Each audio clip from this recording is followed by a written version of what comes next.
Hey everybody. Oh jeez. Made some progress on the snow and slate boards. This is the last one that I did, and this is the newest one. So I wanted to have like a corner piece, and this is like the biggest hill that I've made yet. But I didn't want to have things be super tall, because like I want to be able to put things in a milk crate, and have it store somewhere sideways. But they're crazy. They're like super lightweight. I'm holding it with my pinky. This frame. This has not all my snow is totally sealed down. This frame, it has this like MDF panel built into it. It's a little cradled like frame for painting on, and then it's mostly foam. It's mostly XPS foam. But this guy, what I wanted to do was I wanted to do rock faces where I just kind of carved out my own shapes and got my own texture. So this one, there's lots of rock molds on it, like rock mold. They're just they're all over. But the thing that I didn't like about the rock molds is that I was sticking them down with like acrylic caulk and stuff, and like the gluing and sort of piecing them together, and like being dependent on having them cast up. I wanted to see if I could carve something myself that would fit in, and then I wanted to sort of make my own shapes, like for posing minis on and stuff. Like what if I wanted to have things just shaped a certain way, like this curved face that goes around, without having to break it into different molds. So I came up with a different technique and used something different. I'm not going to say it's better. I think that if I do more hills, I'm going to be using a combination of all of this stuff together. But this is different, and it definitely creates like a cool kind of effect. I'll take a picture of like both of these guys, the last two that I've made, and put them up like next to each other so you can kind of compare and contrast, see what they look like. But they go together really well, and then there's totally different techniques. So anyways, let's make some more snow and slate hills. So to start with, I just glued up a bunch of random kind of cutoffs that I had lying around from the XPS foam, extruded polystyrene, and I was using foam Gorilla Glue to glue these guys together, because I thought that I was going to be cutting on these with the hot wire cutter.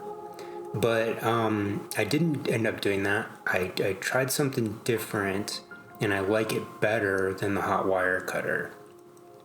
But yeah, Gorilla Glue is foam safe. It's actually a foam-based glue, so you can cut it with the hot wire foam cutter.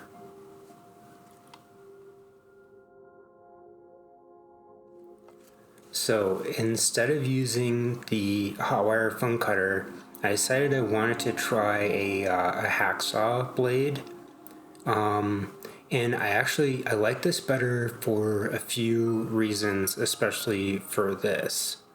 So this is something that I saw the model railroaders doing when they do like their mountain kind of terrain.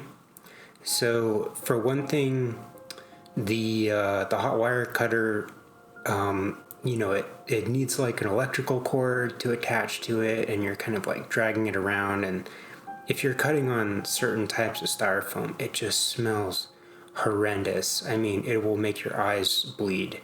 it's awful. But this actually, it leaves these rough edges, and the rough edges are actually what I want for making texture. And also, when I do the plaster layer on top of this later, after I've got the kind of the foam like skeleton down, and then I put the texture on with the plaster, it sticks better to something that has a rougher surface. So the hot wire cutter just leaves a really smooth surface, and this is just going to add, it's going to create that nice layer for the plaster to bond to.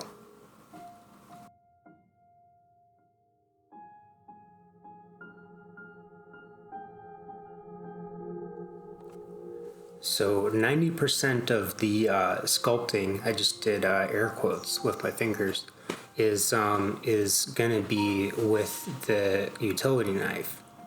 So basically, I was using this big utility knife to like cut out shapes, and the idea was that I wanted to not be as dependent on like the rock molds and stuff, and I wanted to see if I could get something that looked good, just sort of making my own texture, because the rock molds, it can be like kind of tedious and difficult to like piece them together like a puzzle on top of faces. And then, what if you have like a shape that you want, and then you don't want to have to like find the right rock molds or whatever to just like, basically I just wanted to be able to do like a subtractive process where I was removing material and then make something that looked like a convincing rock face without using any of the rock molds. So, keeping that in mind, I was just kind of like carving on this stuff, and I wanted to create like fractures and striations, like strata layers in the rock. And this actually works really, really well. Like I did add some texture on top of it later, but I mean, like literally like 90% of what I did was just kind of cutting on it with the utility knife to create these little kind of rock faces.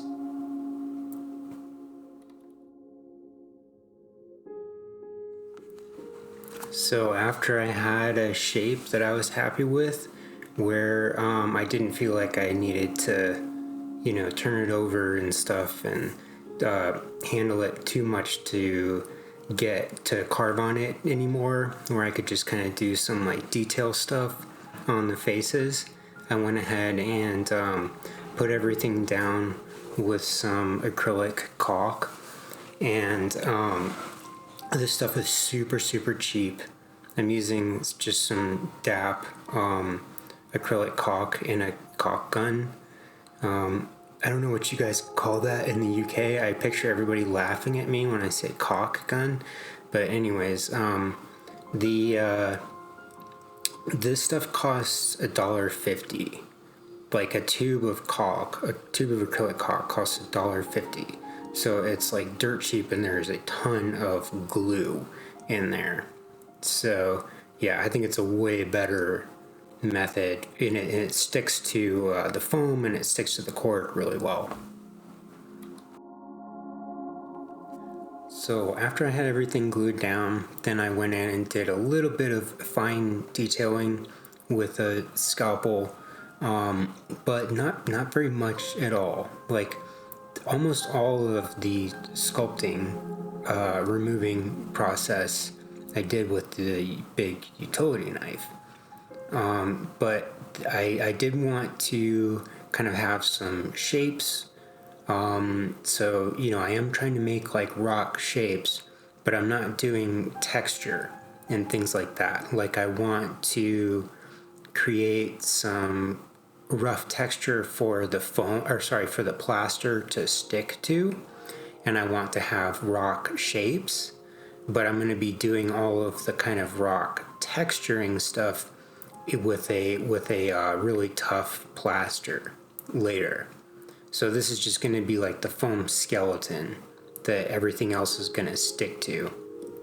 But as far as like having steps that go up, like I want to have places for minis to climb on and things like that, then I'm going to be doing all of that, kind of carving it out with the utility knife and the X-Acto, the scalpel.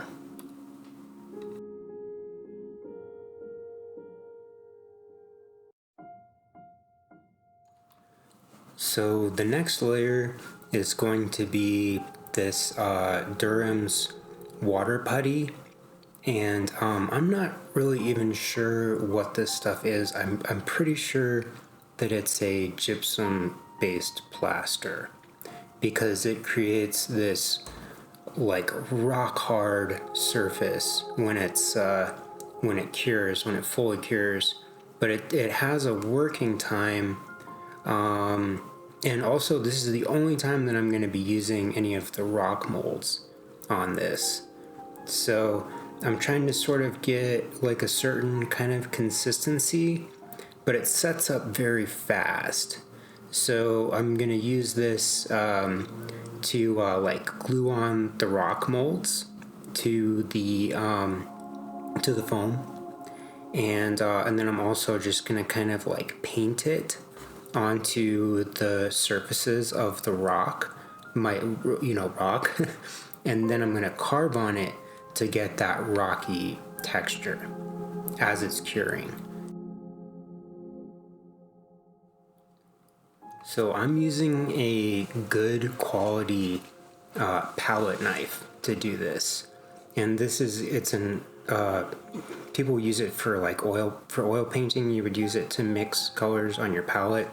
And then some people even use palette knives to paint with. But it has a good like metal edge on it. So I'm kind of like using it to mix my plaster. I'm using it like a trowel to put down the rock molds. And this is the only time that I'm using the rock molds because I wanted to break up that flat texture on top of these guys to kind of add a little more interest and detail, but also they're very flat rock molds, so you could still pose minis on top of them.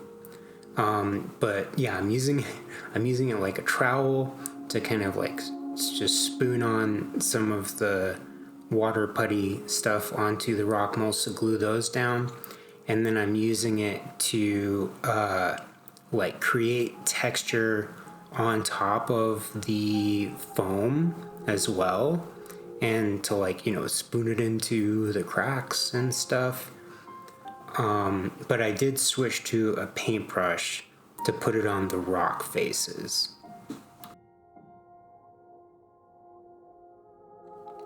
So this is the part that kind of took the most finesse. So this stuff does have a pretty short working time. So I mixed up some plaster, and then I had it kind of soupy, and I was painting it on with the paintbrush. And basically what I wanted to do was just create a layer so that it would bond to my foam skeleton, and then I could build up heavier layers of it on top of that with like a less kind of soupy consistency, or I could just kind of cover like the texture that I had done on the foam and kind of create some fascia work with this stuff. But if you paint it on and then you leave it pretty thin, you're going to get like those brush strokes with the brush. And also, as it starts to cure, it will cure in your paintbrush. Like you need to stick it in some water or something in between your applications, and I'm using a stiff oil painting brush. So this brush it's an oil paint brush, but it's hog's hair, so it's very, very tough. Like actual oil painting hog's hair brushes are super, super tough and strong because they're meant to stand up to the tough, solvents and oil paints and like doing lots of texture and things like that with like scumbling and other things. Oil paint can be pretty rough on brushes, so these are tough brushes.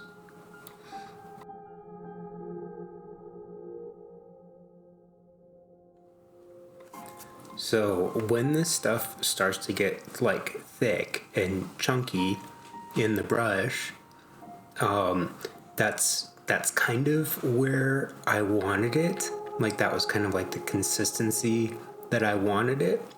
So I would put some on and then kind of carve on it a little bit with my palette knife, and then I would put the brush in the water, and then mix up just small batches of this plaster stuff, and then kind of sculpt with it and carve in it and stuff, and paint it on with the brush, and then texture it with the palette knife.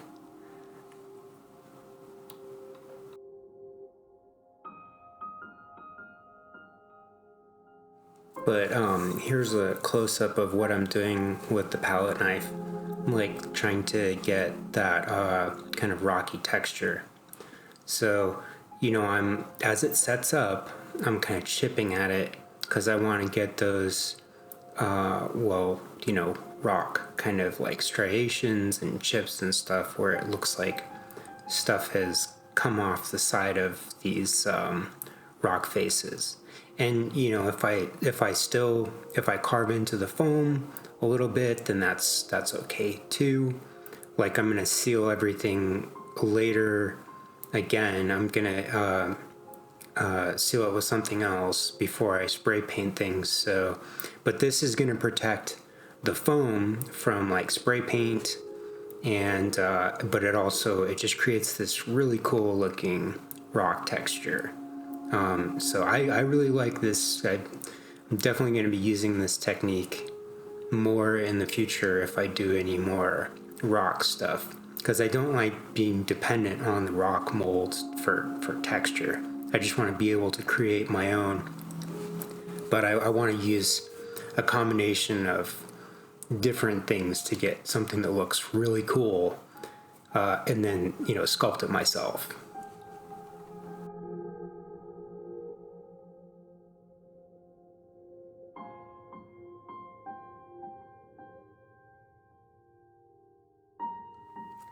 So in between my applications, I am putting the brush in water and I'm letting it soak in water, which is important because I want to keep the brush.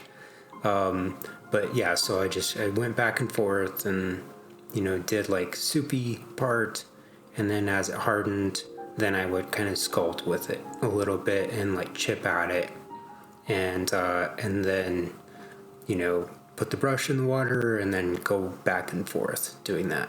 Didn't take long, but yeah, the stuff has a certain working time and it's actually pretty quick. So you kind of have to do it in like little batches and then just work on it and then mix up some more and work on it some more.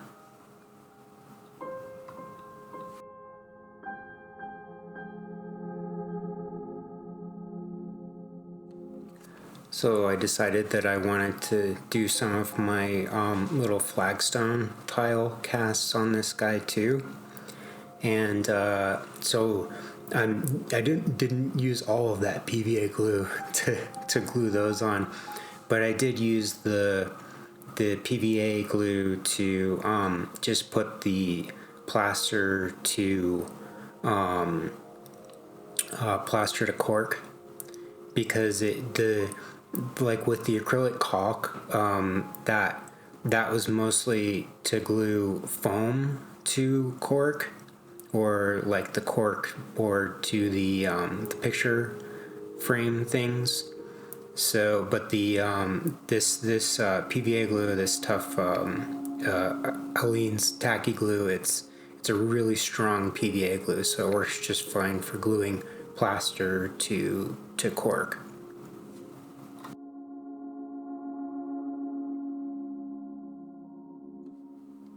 So I'm going to use some of that PVA glue to make a texture paste. So what I do is I mix equal parts PVA glue, just a strong school glue, filler spackle filler paste, and sand, just a sort of fine grit sand that I got from the creek, and water. And then I mix all those together, and it creates this nice kind of like crack filler texture paste. And you'll notice that I'm using the same brush to do all of this stuff. You know, take care of your brushes, and they'll take care of you. Wash your brushes, people. But I'm just gonna put this stuff down all over the cork, and I'm also gonna put some of it on like the flat parts on top of the foam, and also on any areas with like exposed foam, because I want to protect it from spray paint.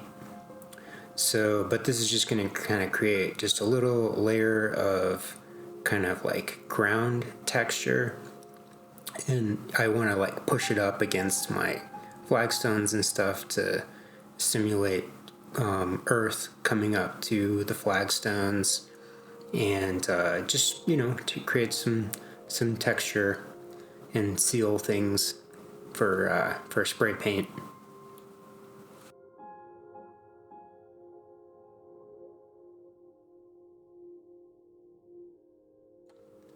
And next, after I've put down my layer of texture paste glue, then I'm gonna sprinkle some kind of heavier, chunky bits of gravel that I got from the creek. So I have like different grades of the stuff. Like I've sort of sifted out some, and I have like a fine grade, I have like a super fine grade, and then I have the chunky stuff that's like more kind of like aquarium gravel size.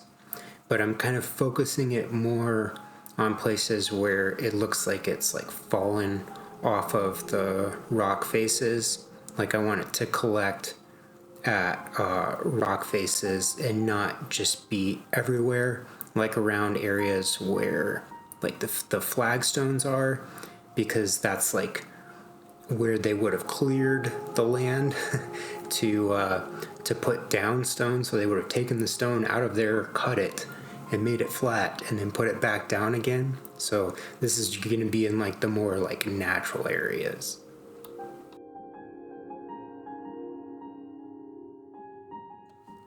And next, on top of anywhere that I put gravel, I'm gonna go ahead and put down some scenery glue. And the scenery glue is just it's glue, it's PVA glue and water, but it's very, very watered down. So it's like 4 parts or 3 parts water to 1 part PVA glue, and that's just gonna stick all of the gravel down. And it's also kind of self-level, so that it looks a little more natural, and just create another little layer of protection so that everything is stuck down really good even before I paint it, and then it's, you know, it's gonna stay on there when it's being used. And time to take everything out and hit it with some spray paint. And this is just a like a chalky slate kind of finish spray paint.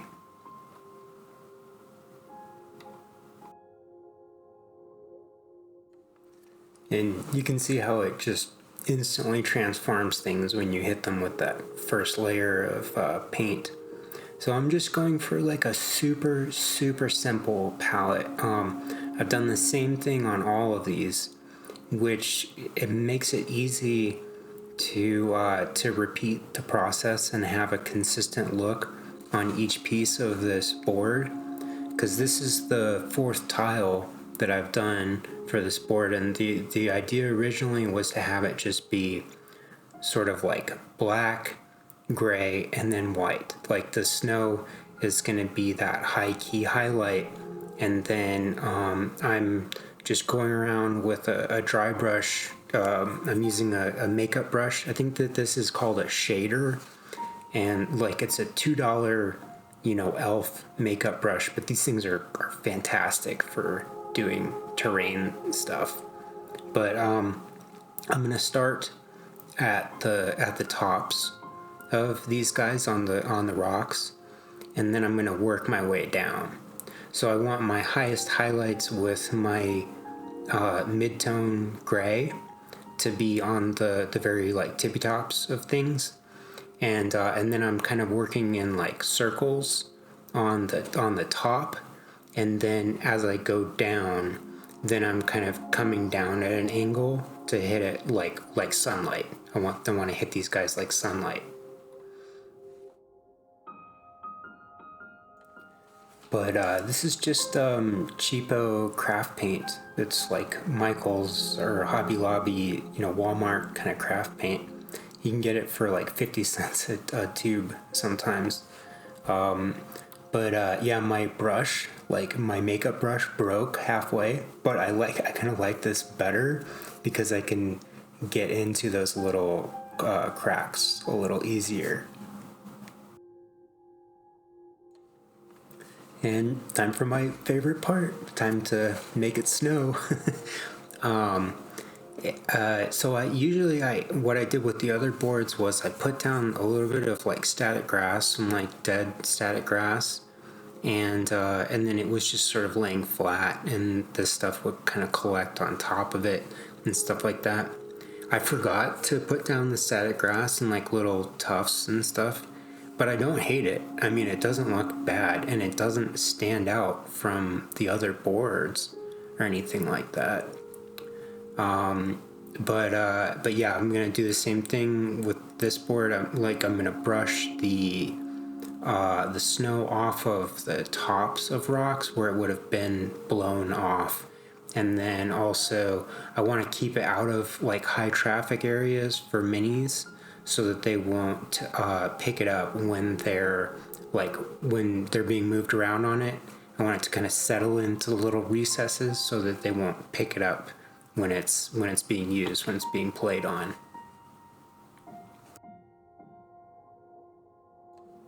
And then I'm gonna seal everything down with some Vallejo matte varnish. Basically, just because this stuff doesn't stink like the other varnishes do, and I'm doing this inside, and like I don't want to take it outside and have all of my snow blow away. But it's good stuff. Vallejo, I'm all about Vallejo. So here's some close-ups of all of the boards together. I kind of set things up like I was going to play a game of Frostgrave or Warcry, something like that. But I feel like all of the elevation changes with the rocks and the way it blocks line of sight and things like that, it just creates like a whole nother terrain set. So I'm super happy with these. And I won't be here next week, no video next week, because I'm joining ISIS. And check out my OnlyFans though.